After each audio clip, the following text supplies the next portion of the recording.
Good morning Vestige. Good morning. ఈరోజు మనం వెల్మల్ బొప్పరం గ్రామంలో ఉన్నాం. అండ్ సాగర్ సార్కి ప్రెగ్నెన్సీ ప్రాబ్లమ్స్కి మన సప్లిమెంట్స్, వెస్టీజ్ సప్లిమెంట్స్ వాడిపించడం వల్ల వచ్చినటువంటి రిజల్ట్ ఎలా ఉందో తెలుసుకుందాం. Sir good morning sir. Good morning sir.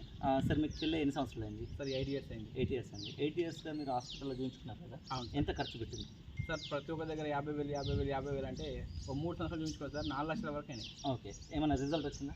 Sir 6 months course వాడమంటారు. ఓకే, 6 monthsలో రిజల్ట్ వస్తుందని చెప్తారు, రిజల్ట్ రాలేదు.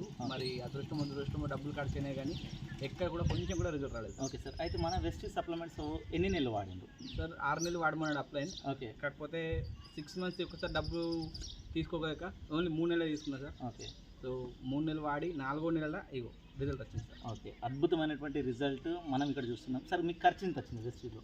సార్ నెలకు 7,000 అంటే ఒకటేసారి 3 నెలలు తీసుకున్నా 22,000 వరకు అయినాయి. ఓకే, అంటే వాస్తవానికి మనం అనుకున్న దానికంటే తక్కువలోనే రిజల్ట్ వచ్చింది. ఇప్పుడు బయట హాస్పిటల్ మందులు వాడినప్పుడు రాని రిజల్ట్ మన వెస్టీజ్ సప్లిమెంట్స్ వాడడం వల్ల రిజల్ట్ వచ్చింది. ఆ నిదర్శనం కూడా ఇక్కడ ఉంది. మేడం, మీ ఒపీనియన్ ఎట్లా ఉంది? ఎట్లా అనిపిస్తుంది మరి వెస్టీజ్ సప్లిమెంట్స్ వాడడం వల్ల? వెస్టీజ్ సప్లిమెంట్ వాడినందుకు నాకు చాలా అద్భుతంగా అనిపించింది. ఓకే, ఇన్ని రోజులు సంతానం కాలేదని అందరూ చాలా ఏళనగా మాట్లాడిండ్రు. ఓకే, కానీ వాళ్ళ మొహం మీద పుట్టినట్టు ఓకే, నాకు ఫస్ట్ కొడుకు పుట్టింది. ఓకే. అంతే. చూడండి, మేడం మాటల ద్వారా కూడా మనం తెలుసుకున్నాం అద్భుతమైనటువంటి రిజల్ట్. That is